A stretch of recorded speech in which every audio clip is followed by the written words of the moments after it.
Assalamualaikum warahmatullahi wabarakatuh. Demi Legawa, selamat datang di Legawa Gadget.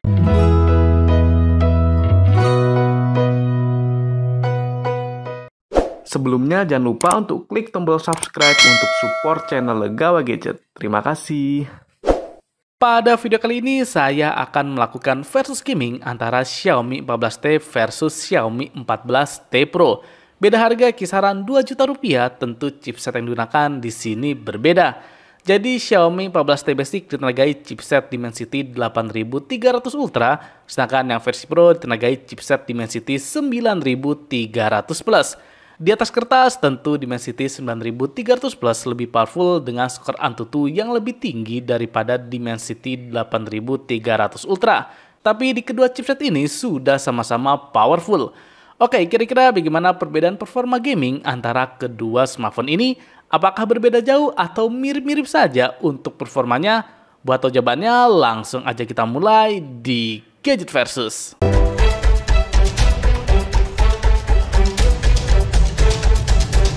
Sebelumnya untuk pengaturan, di sini internet menggunakan WiFi, kemudian brightness dan suara sama-sama saya set maksimal. Refresh rate saya set di 144 Hz, kemudian suhu ruang ada di kisaran 30 derajat Celcius. Terakhir untuk kondisi baterai sama-sama ada di 100%. Oke, langsung aja kita mulai ke game yang pertama. Kita masuk ke game yang pertama yaitu Car X Street. Untuk grafiknya tentu saya set maksimal mentok rata kanan. Untuk performa gameplaynya ternyata langsung terlihat dan terasa perbedaannya antara kedua smartphone ini. Yang dimana tentu Xiaomi 14T Pro lebih powerful daripada yang basic dan perbedaannya cukup signifikan. Untuk yang basic selama bermain maksimal FPS-nya dapat di 45 FPS saja. Sedangkan kalau yang Pro bisa tembus sampai di 60 FPS. Dan ini dia untuk rata-rata FPS-nya. Yang dimana tentu Xiaomi 14T Pro lebih unggul dengan rata-rata 48,2 FPS. Kemudian Xiaomi 14T Basic dapat di 32,5 FPS. Ya, beda rata-ratanya sampai 10 FPS-an lebih. Yang membuat tentu untuk pengalaman gameplay cukup terasa perbedaannya. Untuk masalah suhu di kedua smartphone ini sangat identik, jadi maksimal sama-sama di kisaran 45 derajat Celcius. Setelah bermain Car Street sekitar 30 menit, baterai di versi Pro lebih hemat dengan berkurang sekitar 7%, sedangkan yang basic berkurang 10%. Kita coba bermain Car X Street grafik rata kanan di Xiaomi 14T yang basic. Dapat di 33 FPS, masih sangat playable ini teman-teman. FPS-nya juga smooth ya. Oke, mantap. Ya, di kondisi yang sepi ini di 45 fps, jadinya nggak tembus di 60 fps ya teman-teman. Ini biasanya kalau di grafik yang nggak rata kanan bisa dapat 60 fps, cuma ternyata di 45 mentoknya. Oke, 19 fps ya, ini kondisi yang lumayan ramai ya di kota, di 19 fps terendahnya saya rasa. Ya, sekarang kita di Xiaomi 14T Pro. Wow, cukup lancar di 40-an, 30-70, 30-40.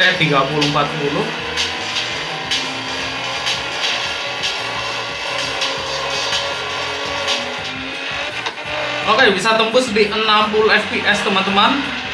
Rata kanan menyentuh 60 FPS. Ya, mantap ya. Yang dimana sebelumnya yang basic dia maksimal di 45, sedangkan yang Pro ini bisa sampai di 60 fps.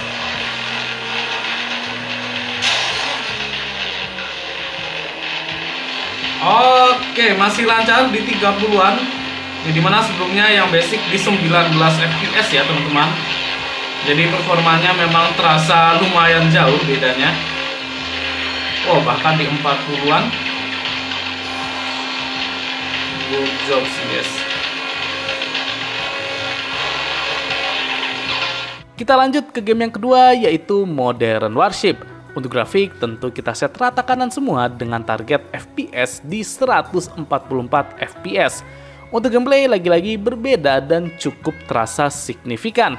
Ya, Xiaomi 14T Pro benar-benar powerful Untuk gameplaynya di 14T Pro bisa menyentuh 120 fps, sedangkan untuk yang basic ada di kisaran 90 fps. Walaupun memang kalau sudah kondisi ramai fps-nya langsung turun, tapi tetap di kedua smartphone ini sama-sama sudah playable. Untuk rata-rata fps-nya tentu Xiaomi 14T Pro unggul lagi dengan rata-rata 94,8 fps, sedangkan yang basic dapat di 60,6 fps. Ya, bedanya sekitar 30-an fps cuy. Mantap banget yang versi Pro ini. Walaupun performa jauh lebih powerful, tapi untuk suhu selama bermain yang versi Pro bisa mirip dengan yang basic dengan suhu maksimal di kisaran 44 sampai 45 derajat Celcius. Setelah bermain Modern Warship sekitar 50 menit, baterai yang basic sekarang lebih awet dengan berkurang sebesar 19%, sedangkan versi Pro berkurang sebesar 21%. Ya, ini dia kita bermain Modern Warship menggunakan Xiaomi 14T yang basic di 80 fps. Ya, cukup lancar ya. Ya, ada di 58, jadi mepet-mepet 60 fps teman-teman. Cukup lancar ya.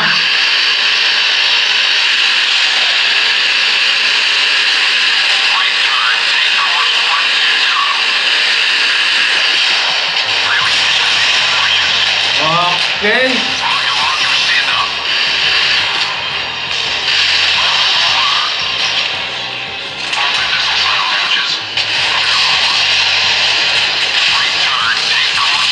Ya, kita sekarang main di Xiaomi 14T Pro.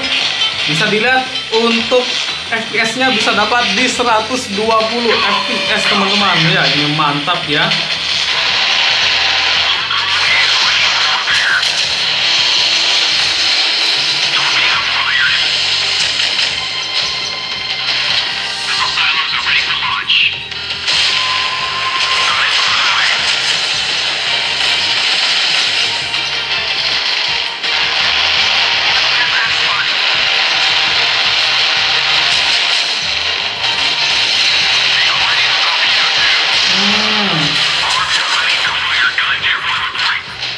Selanjutnya game yang ketiga yaitu Genshin Impact. Untuk grafik tentu tetap kita set mentok rata kanan yaitu di highest 60 fps.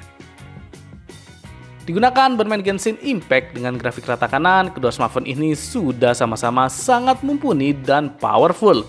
Untuk gameplaynya overall di kedua smartphone ini mirip-mirip, jadi sudah lancar jaya. Untuk rata-rata FPS yang didapat tetap Xiaomi 14T Pro lebih unggul dengan rata-rata 56,8 FPS, sedangkan yang basic dapat di 55 FPS. Ya, bedanya tidak begitu jauh ya teman-teman antara kedua smartphone ini, yang berarti digunakan bermain Genshin ini sama saja mau yang basic ataupun yang versi Pro. Untuk masalah suhu ini mirip-mirip lagi, jadi maksimal ada di kisaran 43 derajat Celcius. Setelah bermain Genshin Impact sekitar 23 menit, baterai yang di basic berkurang sebesar 7%, sedangkan yang Pro berkurang 9%. Ya, sekarang kita bermain di Xiaomi 14T yang basic. Cukup lancar, mendekati 60 fps. Nah, kita coba lawan musuh.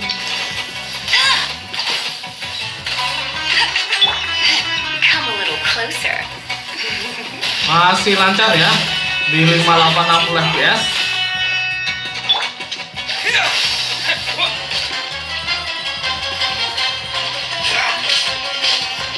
Ya, di 40-an.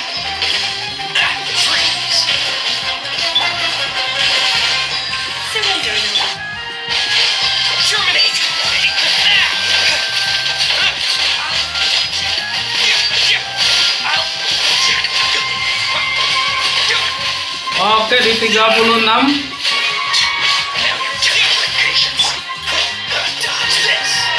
Ini dia kita bermain Genshin di Xiaomi 14T Pro, highest rata kanan bisa dapat di 60 fps teman-teman. Oh, keren sih. Lancar jaya dengan grafik secantik ini.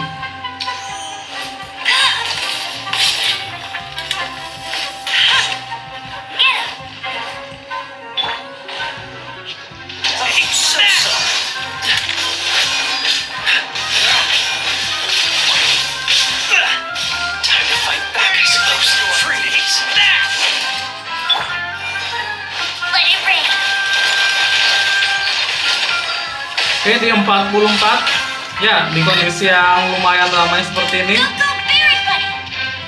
dia jadi agak drop.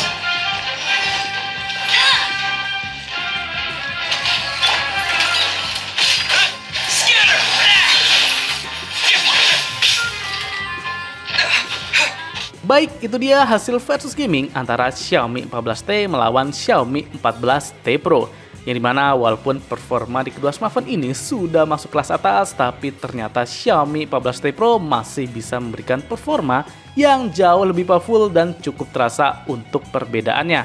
Walaupun lebih powerful, tapi kerennya di sini untuk masalah suhu ternyata yang versi Pro tidak kalah ademnya dengan yang versi basic. Jadi suhunya sama-sama masih cukup terjaga. Kemudian untuk baterai juga yang versi Pro tidak kalah ya sama yang versi basic. Sehingga tentu dengan tambah budget 2 juta saja, saya rasa ini worth it sih untuk upgrade langsung ke versi Pro-nya saja. Walaupun memang untuk Xiaomi 14T yang basic performanya juga sudah powerful dan bisa diandalkan. Oke, cukup sekian gadget versus gaming antara Xiaomi 14T versus Xiaomi 14T Pro. Saya Mirza pamit. Wassalamualaikum warahmatullahi wabarakatuh.